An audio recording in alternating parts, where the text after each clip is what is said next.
Almas queridas, aqui estamos para o estudo do Evangelho segundo o Espiritismo, nesta oportunidade, capítulo 8, bem-aventurados os que têm puro o coração, hoje especificamente, itens 8 a 10, por título, verdadeira pureza, mãos não lavadas. Convido a todos, a todas, para que, em sendo possível, abram o Evangelho para juntos estudarmos. Inicio trazendo alguns apontamentos inspirados no tema e depois, juntos, leremos algo constante dos itens mencionados. Boa noite, Maria Helena. Boa noite, Sandra Matos, Solange Cristina, Ana Cristina, companheiros do Centro Espírita Francisco Borice de Franca e certamente outros corações queridos que estão conectados e que se irão conectando. A todos, a paz de nosso Senhor Jesus Cristo. Verdadeira pureza, mãos não lavadas. Iniciando as nossas reflexões, lembramos este princípio básico de todas as filosofias espiritualistas, incluindo-se a espírita. Nós somos corpo e espírito. Corpo e espírito. Em face dos muitos progressos realizados, não há necessidade agora de destacarmos tanto, de insistirmos tanto no zelo que devemos ter com o nosso organismo.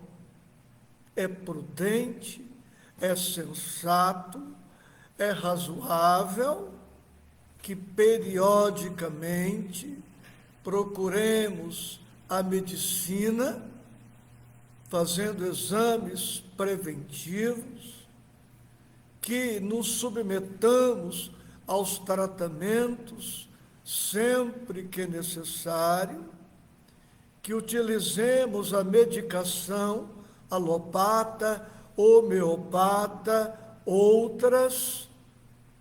É compreensível que procuremos academias, que façamos exercícios físicos, que cuidemos da alimentação, da higiene, da estética, da apresentação pessoal. Tudo isto é consentâneo com os tempos novos de tantos progressos em que a ciência e a tecnologia nos ensejam tantas possibilidades para bem cuidarmos do corpo, para termos uma existência a mais longa possível, com a melhor qualidade possível. Ninguém precisa manter-se doente, podendo tratar-se.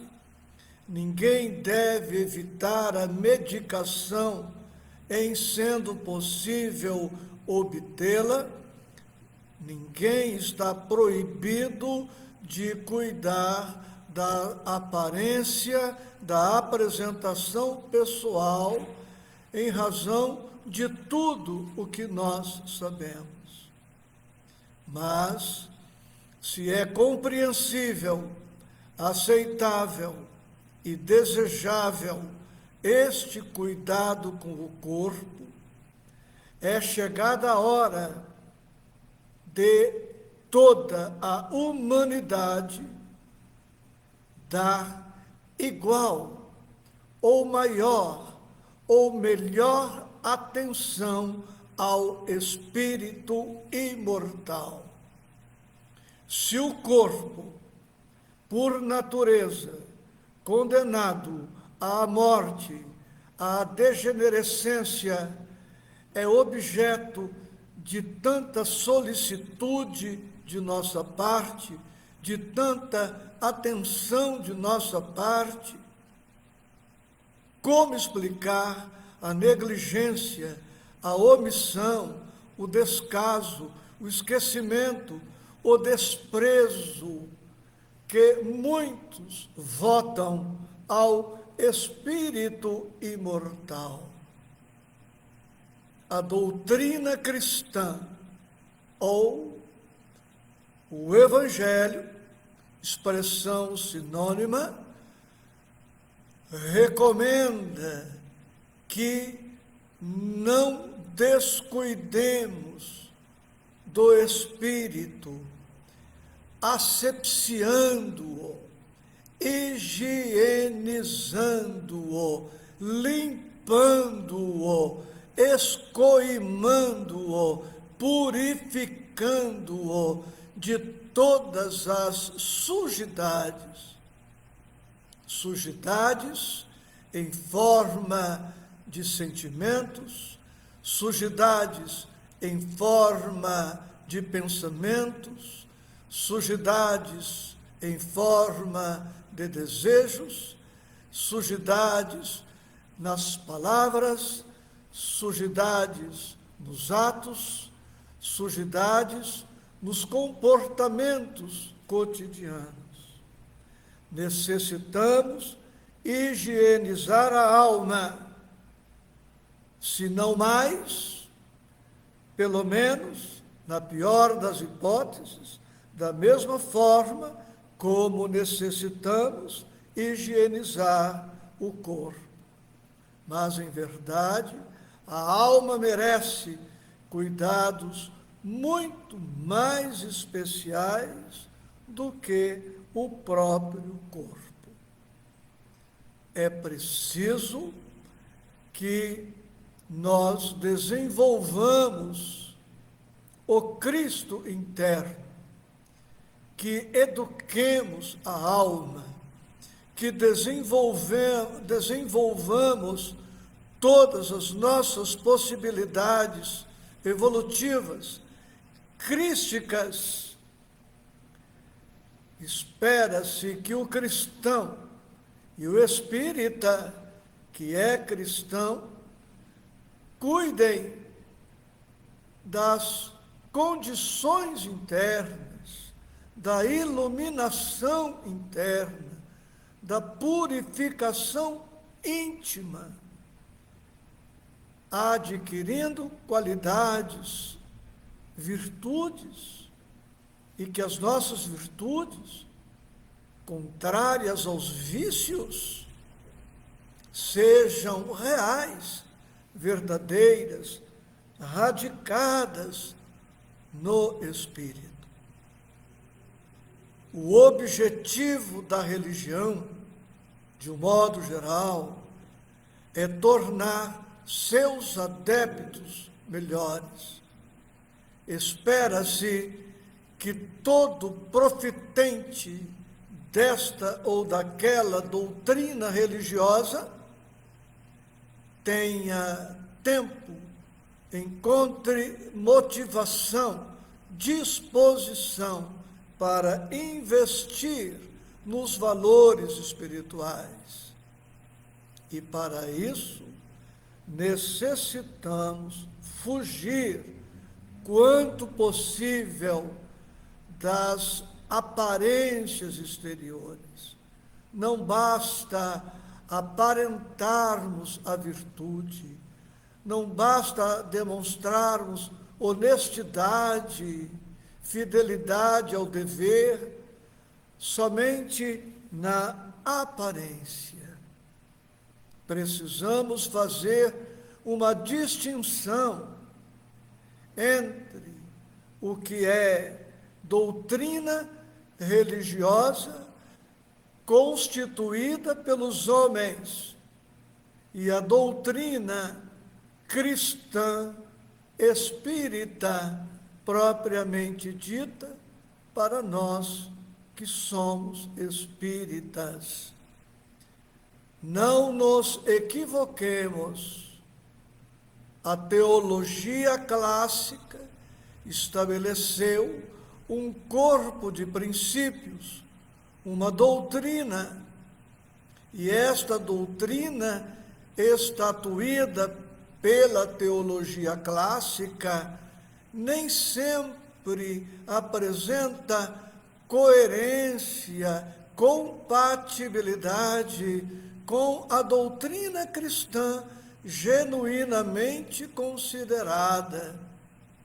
Estabeleceu-se, ao longo dos séculos, uma inversão de valores.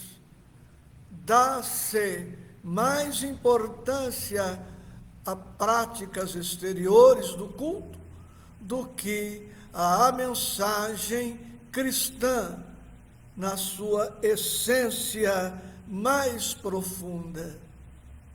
E milhões de profitentes religiosos em todo o mundo crê que, cumprindo essas normas, essas práticas exteriores, estarão atendendo os seus deveres junto à espiritualidade.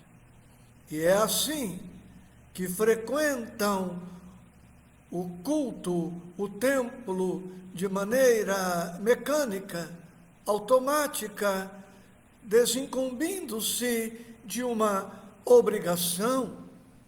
Muitas vezes consideram como sendo um dever social até comparecer ao templo, para não serem objeto de análises, de críticas, de julgamento.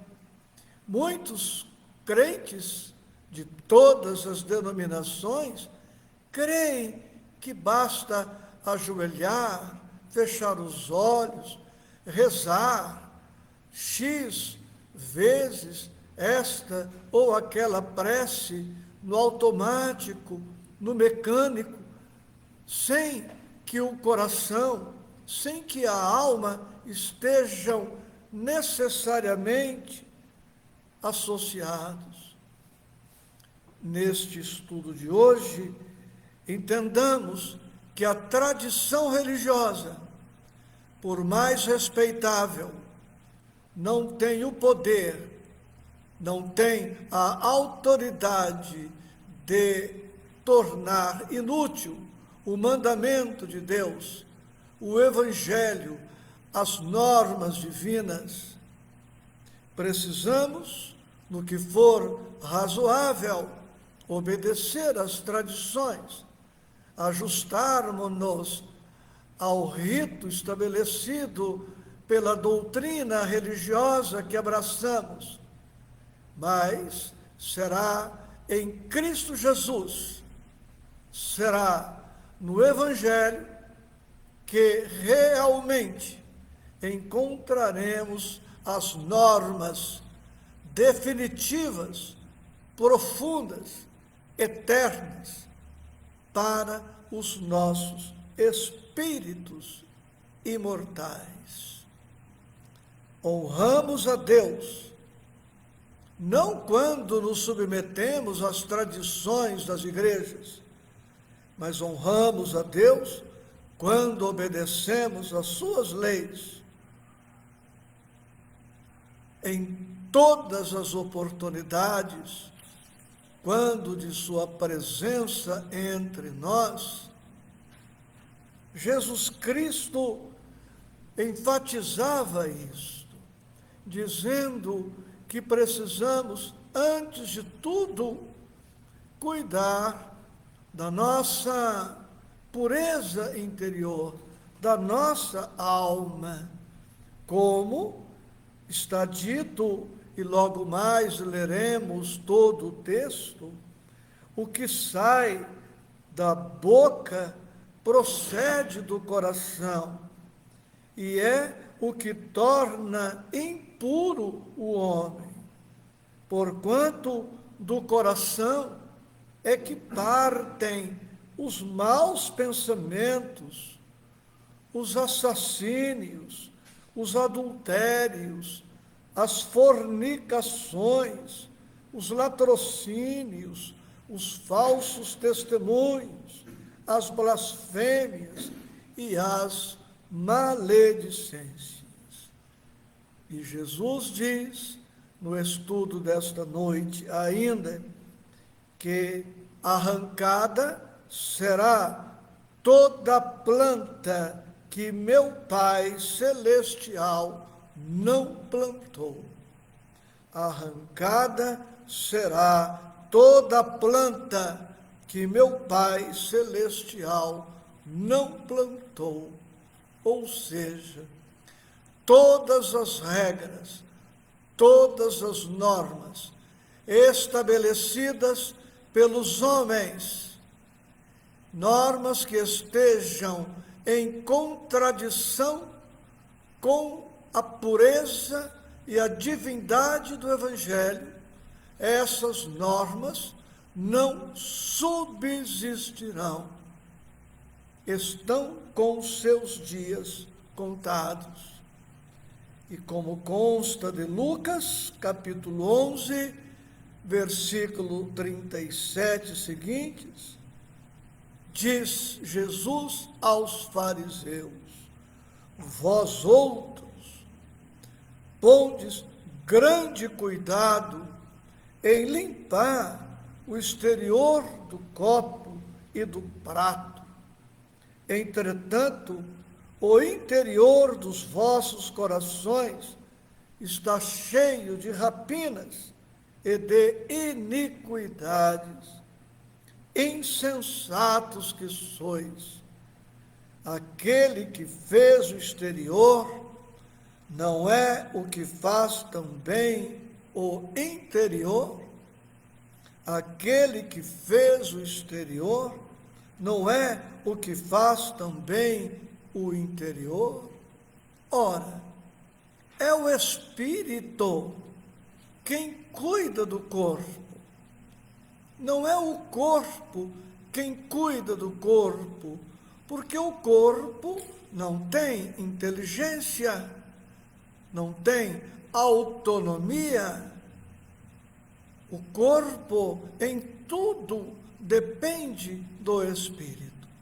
Quando, pois, alguém se submete aos trabalhos higiênicos, aos cuidados higiênicos, é o Espírito que está atuando, é o Espírito que deliberou cuidar do corpo, submetendo-se a um banho ou a qualquer outra prática.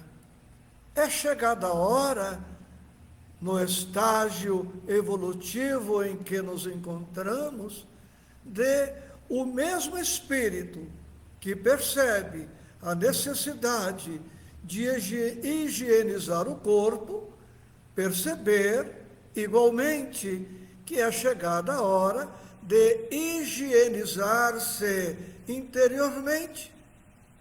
Se o Espírito percebe a utilidade, a necessidade de limpar o corpo, como entender, como explicar que este Espírito permaneça tranquilo em relação à sujidade interior que traz ainda em si?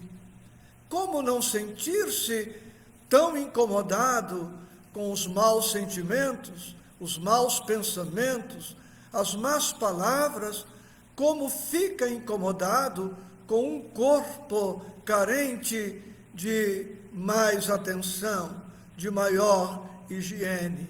Chega a ser um comportamento contraditório do espírito. Ele, que não se satisfaz em permanecer num corpo sujo ou não tão limpo, não se empenha para limpar-se interiormente. Como entender este comportamento contraditório? Dito isto, trago para nós o que está no capítulo 8 do Evangelho, a partir do número 8 até o 10. Não lerei tudo, mas alguma coisa trazemos para ratificar o até aqui afirmado. Mas, em síntese, o nosso estudo de hoje está nos lembrando que a verdadeira pureza, a verdadeira e definitiva pureza, é a pureza interior, é a higiene da mente, do coração, da alma, da vida. Vamos à leitura.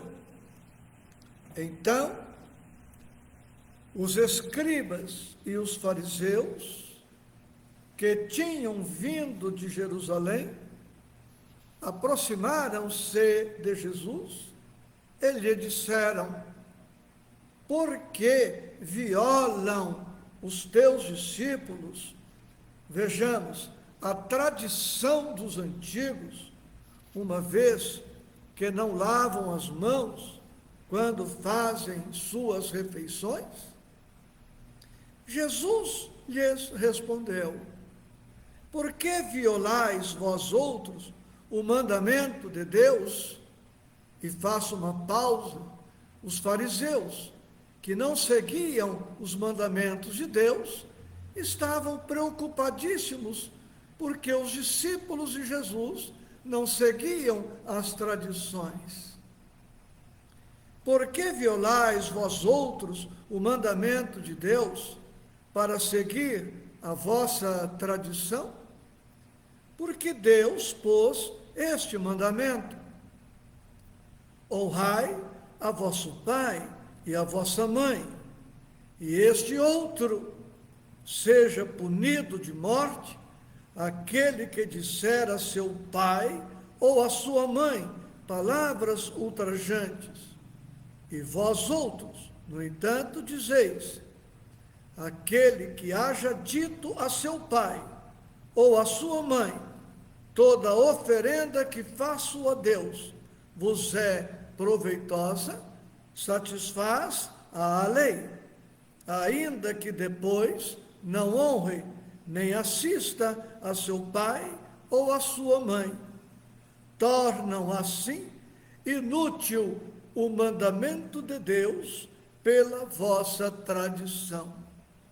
Hipócritas, bem profetizou de vós Isaías, quando disse: este povo me honra de lábios, mas conserva longe de mim o coração.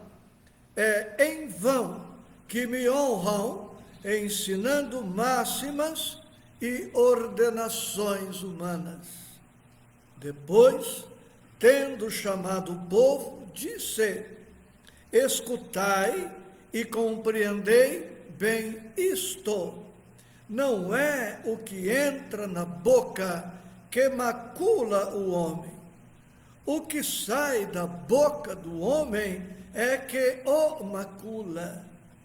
O que sai da boca procede do coração, e é o que torna impuro o homem, porquanto do coração é que partem os maus pensamentos, os assassínios, os adultérios, as fornicações, os latrocínios, os falsos testemunhos, as blasfêmias e as maledicências. Essas são as coisas que tornam impuro o homem. O comer sem haver lavado as mãos não é o que o torna impuro. Então, aproximando-se dele, disseram-lhe seus discípulos: sabeis que, ouvindo o que acabais de dizer, os fariseus se escandalizaram?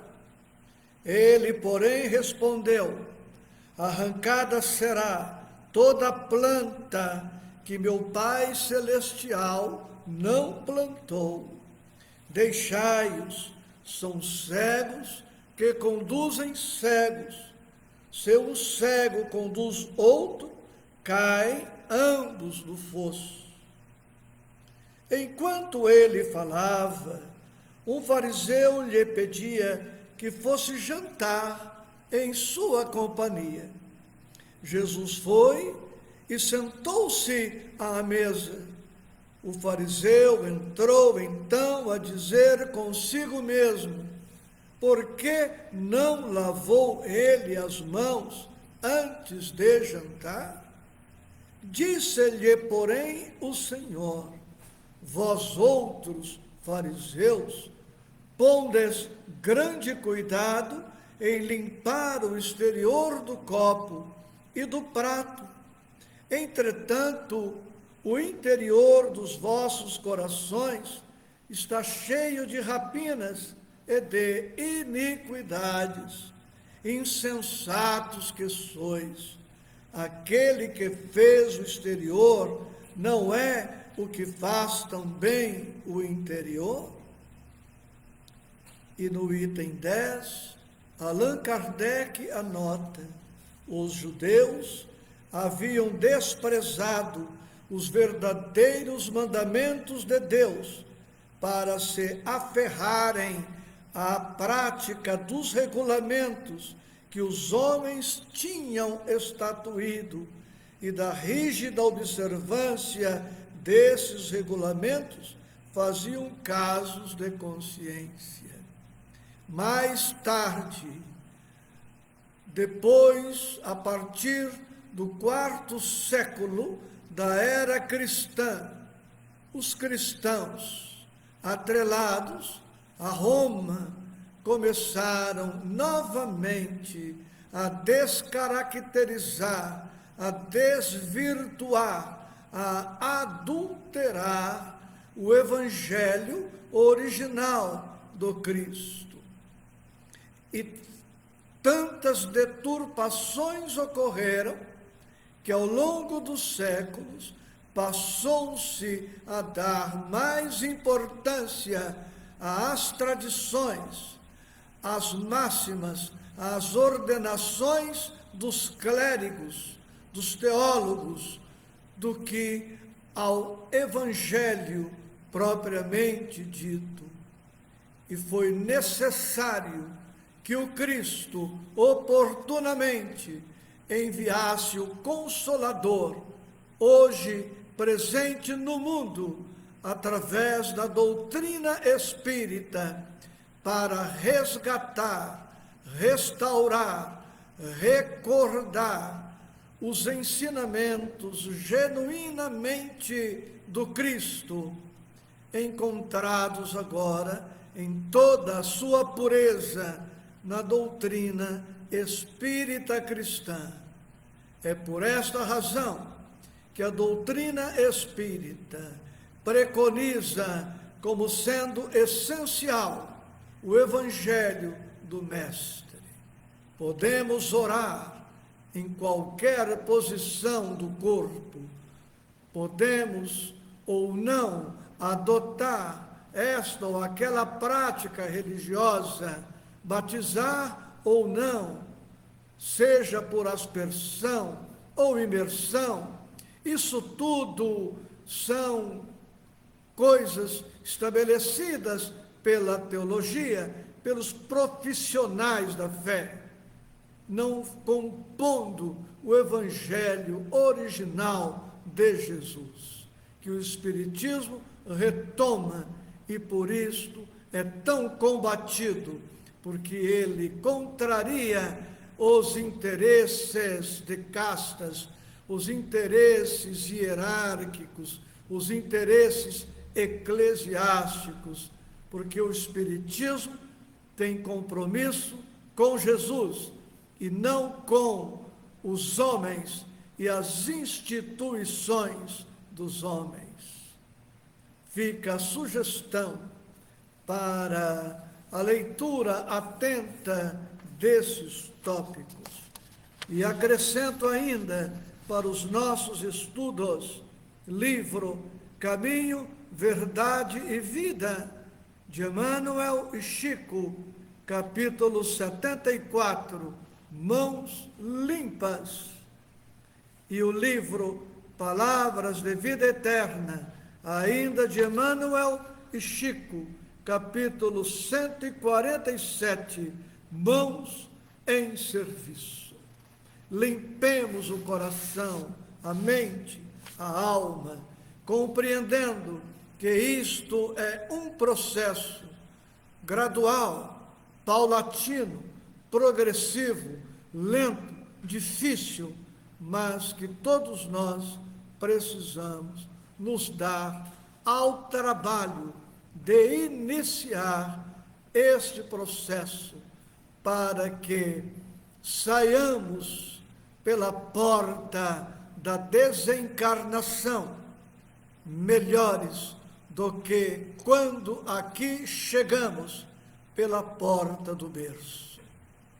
Porque reencarnamos para progredir, para desenvolver sempre mais a nossa capacidade de amar, de servir, de verticalizar na direção da espiritualidade superior, que é a destinação gloriosa de todos nós.